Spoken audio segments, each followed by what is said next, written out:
Oke, bismillahirrahmanirrahim. Assalamualaikum warahmatullahi wabarakatuh. Sebelumnya perkenalkan, nama saya Muhammad Dikdo dengan NIM G00231104 dari kelompok B4 akan membuat laporan anatomi blok 2.3. Jadi pada pembahasan kali ini saya akan membahas tentang pertama ada area Brodmann beserta fungsinya, lalu ada tractus piramidalis dan ekstrapiramidalis. Selanjutnya ada anatomi encephalon dan medula spinalis, anatomi nervus cranialis dan tempat keluarnya, lalu ada circulus anterius wilisi, lalu ada jalur penglihatan mulai dari perjalanan sinar melalui anatomi media refrakta hingga ke otak, lalu otot mata yang berperan dalam pergerakan bola mata, lalu perbedaan saraf simpatif dan parasimpatis, dan yang terakhir ada modalitas saraf kranial. Next, jadi pada slide ini area Brodmann itu konsep pertama kali itu dikenalkan oleh ahli anatomi Jerman yang namanya juga sama, namanya Brodmann juga. Jadi area Brodmann pada otak itu dibagi menjadi sekitar sampai 52. Nah, wilayah Brodmann atau area Brodmann ini berhubungan dengan beragam fungsi termasuk sensori, kontrol motorik, dan kognisi. Bisa dilihat pada area 4 itu ada area motorik primer yang tepatnya pada gyrus presentalis, dan yang keenam ada area motorik sekundal, gyrus postcentralis, 312 area sensorik primer, 43 area gustatorik, 4445 area bicara motorik, 39-40-22 area bicara sensorik, 41-42 area auditori primer, 22 area auditori sekunder, 17 area visual primer, 18-19 area visual sekunder. Jadi di area Brodmann itu juga punya fungsi masing-masing, yaitu yang pertama ada motorik primer itu untuk mengontrol gerakan volunteer wajah dan ekstremitas. Lalu pada lesi di motorik primer itu berupa paresis, lalu ada motorik sekunder berfungsi untuk mengendalikan gerakan volunteer. Lesinya namanya apraksia. Selanjutnya ada sensorik primer itu mengenali sumber dan kualitas beserta kuantitas dari suhu, nyeri, dan raba tekan. Gustatorik itu untuk indera pengecapan. Terus bicara motorik untuk mengontrol bicara secara motorik. Bicara sensorik untuk mengolah, memahami, dan menginterpretasikan bahasa baik lisan maupun tulisan. Lalu ada auditori primer untuk berkaitan dengan rangsang suara beserta auditori sekunder. Lalu untuk visual primer itu untuk kemampuan melihat rangsang cahaya atau melihat, dan pada area visual sekunder. Next,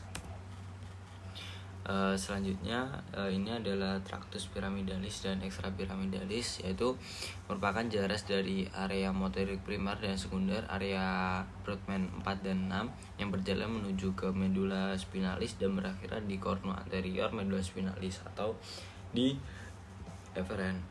Saat melewati dicusatio piramidalis terdapat serabut yang menyilang ke arah kontralateral tractus corticospinalis lateralis, nanti ada di slide selanjutnya. Sedangkan yang tidak menyilang itu yang tidak menyilangi tractus corticospinalis anterior itu namanya yang anterior, kalau yang menyilangi tadi yang lateral.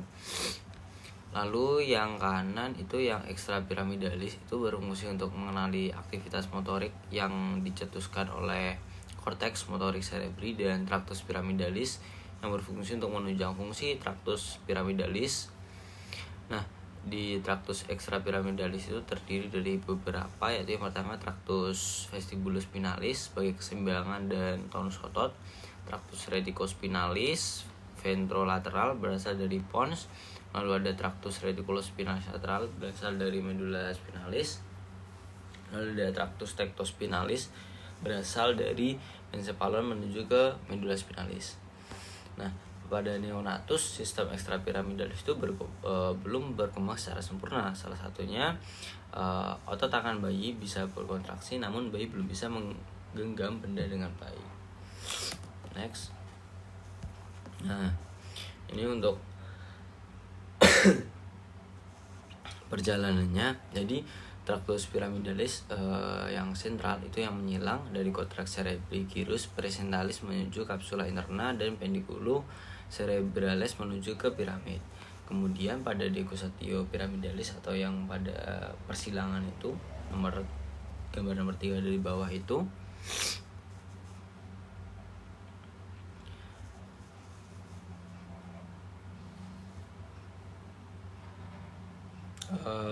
si traktus corticospinalis itu akan terbagi menjadi traktus corticospinalis lateral yang akan menyilangi di decussatio piramidalis dan traktus corticospinalis anterior, sedangkan yang tidak menyilangi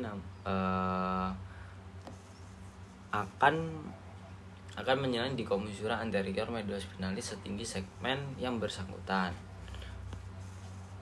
Nah, benturan pada kepala ini secara klinisnya ya, jadi benturan pada kepala itu dapat menyebabkan kerusakan pada area terkait dengan Brodmann yang terkait dengan gerakan dan sensasi, atau pada sistem traktus piramidalis dan ekstrapiramidalis yang menyebabkan gejala-gejala sulit menggerakkan tangan, wajah, dan bisa sampai tidak merasakan nyeri dan suhu.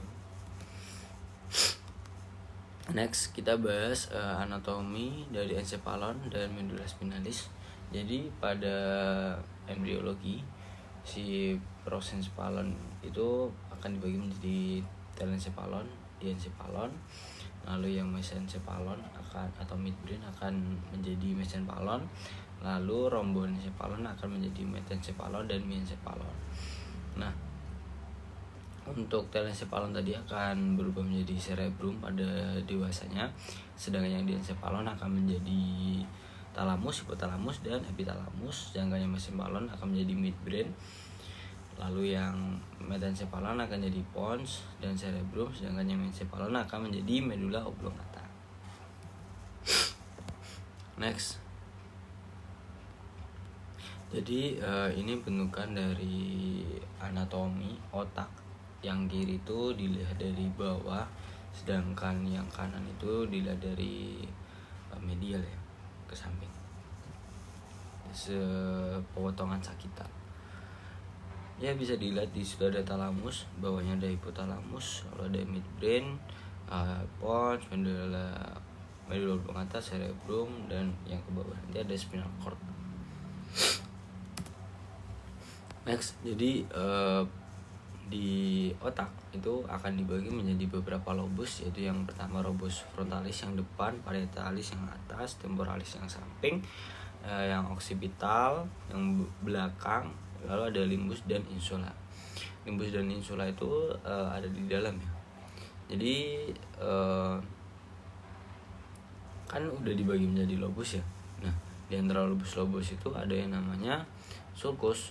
Sulcus itu yang cekung, yang memisahkan antara bagian-bagian itu. Yang pertama ada sulcus centralis, atau bisa disebut viscera rolandi, yang terletak di antara gyrus presentalis dan postcentralis. Selanjutnya ada viscera sylvii atau sulcus lateralis cerebri.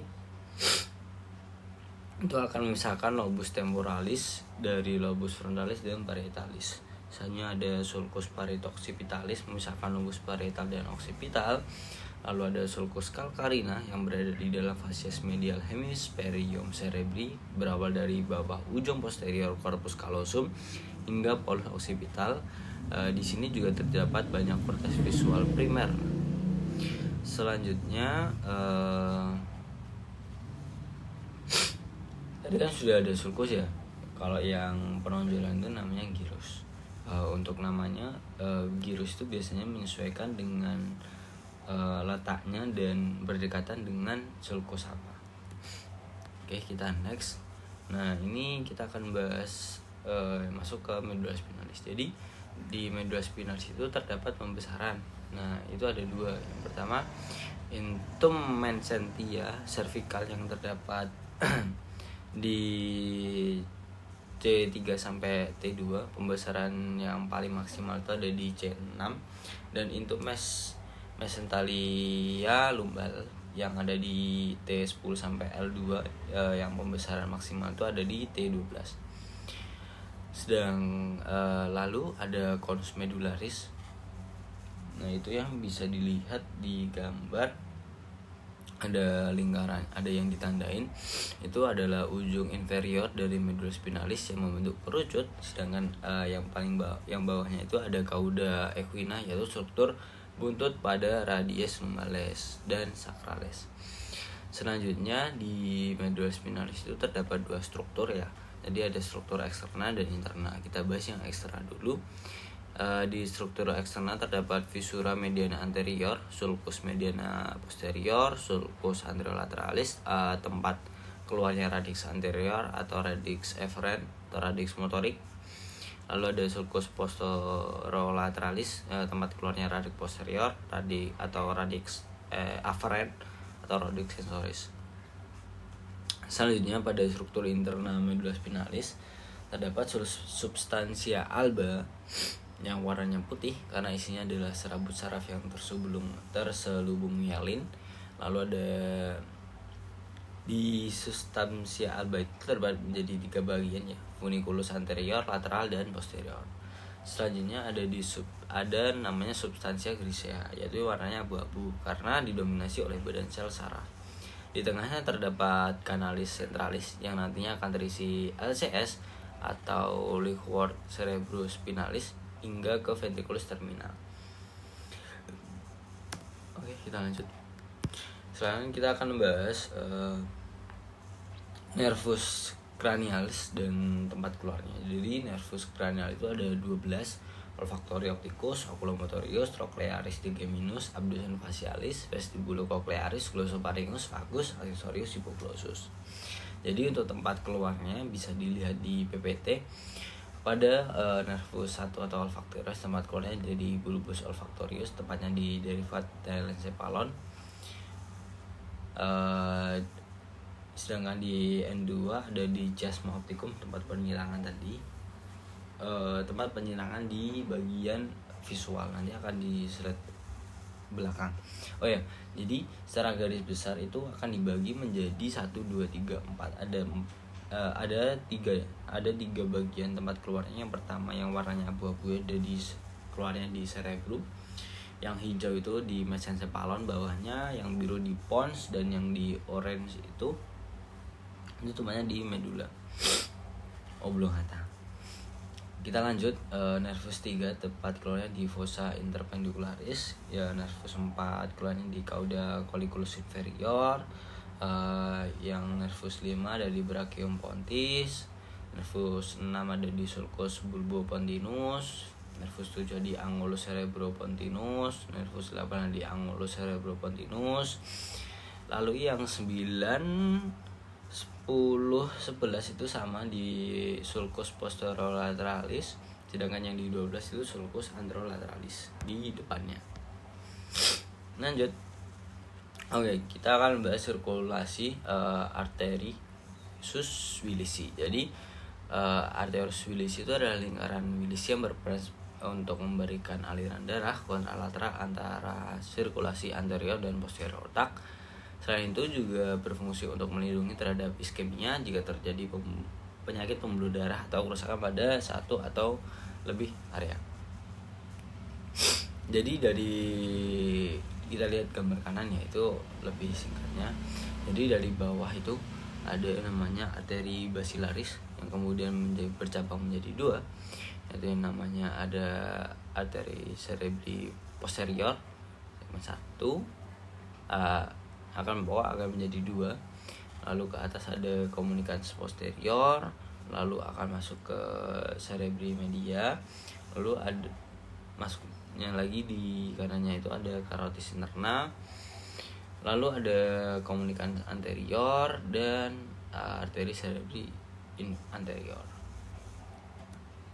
Oke, kita lalu akan bahas tentang jalur penglihatan dari visual, visus atau mata.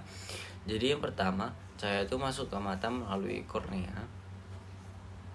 Nah, di atas bisa dilihat kornea adalah bagian mata transparan yang di depan mata untuk membantu untuk memfokuskan cahaya. Selanjutnya, cahaya kemudian melewati pupil. Pupil adalah lubang hitam di tengah iris yang mengatur jumlah cahaya yang masuk ke mata. Lalu cahaya difokuskan oleh lensa mata. Lensa mata itu terletak di belakang iris dan pupil. Lensa dapat berubah bentuk untuk memfokuskan cahaya pada retina dengan tepat. Cahaya yang difokuskan akan jatuh pada retina. Retina adalah lapisan tipis jaringan di bagian belakang mata yang mengandung sel-sel fotoreseptor. Lalu si sel-sel fotoreseptor itu akan mengubah cahaya menjadi sinyal listrik. Ada dua jenis fotoreseptor, yaitu ada sel batang dan sel kerucut. Sel batang bertanggung jawab untuk penglihatan dalam cahaya redup, sedangkan sel kerucut bertanggung jawab untuk penglihatan warna dalam cahaya terang. Selanjutnya, sinyal listrik tadi dari sel-sel fotoreseptor akan dikirim ke otak melalui saraf optik. Saraf optik yang bekerja adalah saraf korneal kedua, yaitu optikus, yang akan membawa informasi visual dari mata ke otak. Untuk memproses informasi visual dan menciptakan gambar yang kita lihat, otak adalah organ yang kompleks dan mampu memproses informasi dari berbagai indera termasuk penglihatan. Kita lanjut, ini lebih mendetailnya. Jadi penglihatan nasal jadi penglihatan itu ada dua, ada penglihatan nasal lebih ke tengah yang medial dan penglihatan temporal. Jadi penglihatan nasal itu akan diterjemahkan oleh retina pada bagian temporal. Jadi akan bersilangan pada bagian penglihatan mata dan si reseptor yang menerimanya. Sebaliknya, pada penglihatan temporal akan diterjemahkan oleh retina pada bagian nasal. Jadi ada persilangan di situ. Selanjutnya, pada nervus opticus pada bagian nasal akan menyilang di chiasma optik yang saya katakan tadi, dan di nervus opticus bagian temporal tidak menyilangi di chiasma optik. Selanjutnya, serabut dari hemiretina hidung kiri dan serabut dari hemiretina temporal kanan akan membentuk tractus opticus kanan dan bersinaps pada badan geniculatum lateral kanan. Sebaliknya, serabut dari hemiretina hidung kanan dan serabut dari hemiretina temporal kiri membentuk tractus opticus kiri dan bersinaps pada badan geniculatum lateral kiri. Serabut dari badan geniculatum lateral akan membentuk saluran genikulokarin yang naik ke konteks visual ke area 17. Selanjutnya, serabut dari badan geniculatum lateral kanan akan membentuk saluran genikulokarin kanan. Serabut dari badan geniculatum lateral kiri akan membentuk saluran genikulokarin kiri. Intinya gitu. Jadi ketika ada bagian pada perjalanan itu akan terganggu, maka akan mempengaruhi juga pada penglihatan kita pada bagian temporal atau nasal. Selanjutnya kita akan bahas tentang otot mata yang berperan dalam pergerakan bola mata. Jadi pada gambar bagian kiri kita harus tahu lebih dahulu otot-otot apa aja yang terdapat di mata. Yaitu yang pertama ada levator palpebra superioris yang tidak langsung menempel. Lalu ada yang langsung menempel itu ada rectus superior, rectus lateralis, dan rectus inferior. Lalu pada bagian bawah ada yang namanya musculus oblique inferior. Lalu pada bagian belakang itu ada annulus tendinous communis, pertemuan dari annulus tendinous. Oke. Jadi pada mata itu dibagi menjadi 4 bagian utama ya, atas, bawah, kanan, kiri. Ketika ke atas itu berarti muskulus yang bekerja ada obliques inferior dan rectus superior. Sedangkan yang bawah itu ada oblique superior dan rectus inferior. Pada bagian medial ada adduksi dekat itu ada rectus medialis, sedangkan abduksi harusnya itu abduksi ya, yang lateral itu menjauhi itu ada rectus lateralis. sedangkan pada bagian ke pojok-pojok itu sesuai dengan namanya. Oke, kita lanjut ke bagian perbedaan saraf simpatis dan parasimpatis. Sebetulnya apa sih perbedaan dari saraf simpatis dan parasimpatis? Kita lihat dari distribusinya. Untuk simpatis itu terdiri dari segmen thoracolumbar yang meliputi kulit, kelenjar keringat, musculus erector pili, jaringan adiposa atau lemak, otot polos, pembuluh darah. Sedangkan pada parasimpatis lebih ke bagian kraniosakral, berbatasan pada kepala dan organ dalam dada, perut, dan panggul, dan beberapa pembuluh darah. Untuk lokasinya, lokasi dari simpatis tadi sudah disebutkan,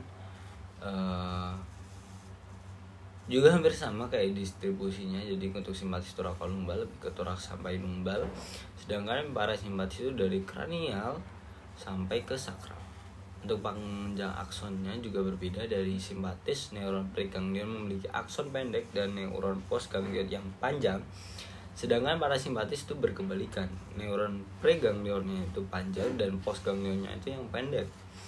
Untuk neurotransmitter yang dikeluarkan, simpatis akan melepaskan asetilkolin dan norepinefrin, sedangkan pada parasimpatis pada pre dan post akan melepaskan asetilkolin. Untuk efek dari fisiologisnya, secara simpatis itu lebih ke fight or flight atau dalam keadaan kita kayak dikejar anjing, nonton film horor. Jadi ya ketika kita melakukan aktivitas lah. Sedangkan parasimpatis itu lebih ke istirahatnya, rest and digest, read and take a bath. Ya gitu. Next. Sekarang kita lanjut ke modalitas saraf kranial. Jadi untuk modalitas saraf kranial itu dibagi menjadi 7, yaitu ada GSA, GSE, GVA, GVE, SSA, SVA, SVE. Tuh. Jadi pada nervus 1 itu modalitas saraf kranial yang bekerjanya itu ada SFA, yang kedua ada SSA, yang ketiga nervus ketiga ada GSE dan GVE, yang keempat ada GSE, yang kelima ada SVE, GSA, yang keenam ada GSE, yang ketujuh facialis ada GVE, SVE, SVA, GSA, yang ke-8 ada SSA, yang ke-9 ke subpharyngeus ada 9 dan 10 ada GVE, SVE, GVA, SVA, GSA. Sedangkan yang 9 aksesorius ada SVE, 10, 12 ada GSE. Jadi kalau yang general itu lebih ke sensasi secara umum. Kalau yang spesial itu ya spesifik.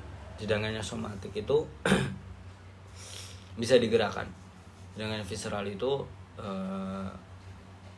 involunteer, tidak bisa dikendalikan. Terus ada afferent atau saraf sensorik, dengan yang afferent saraf motorik. Nah, ini untuk menjelasannya. Kita bahas yang pertama, GSE, General Somatic Afferent, yaitu untuk motorik untuk sistem skeletal secara umum. GVE, General Visceral Afferent, autonom, parasimpatis, kelenjar dan pupil. Ketiga ada SVE, Special Visceral Afferent, untuk motorik untuk otot skeles yang berasal dari brachialis, otot pengunyah, mimik, sternocleidomastoideus, trapezius, otot laring-baring. GVA, General Visceral Afferent, sensorik umum pada organ visceral untuk meraba sensasi, suhu, raba, tekan. SVA, Special Visceral Afferent, sensorik untuk indera khusus, derivat gastrointestinal, penciuman dan pengecapan sampai ada dengan hubungannya dengan makanan. GSA, General Somatic Afferent, sensorik untuk tubuh, nyeri, suhu, raba, tekan.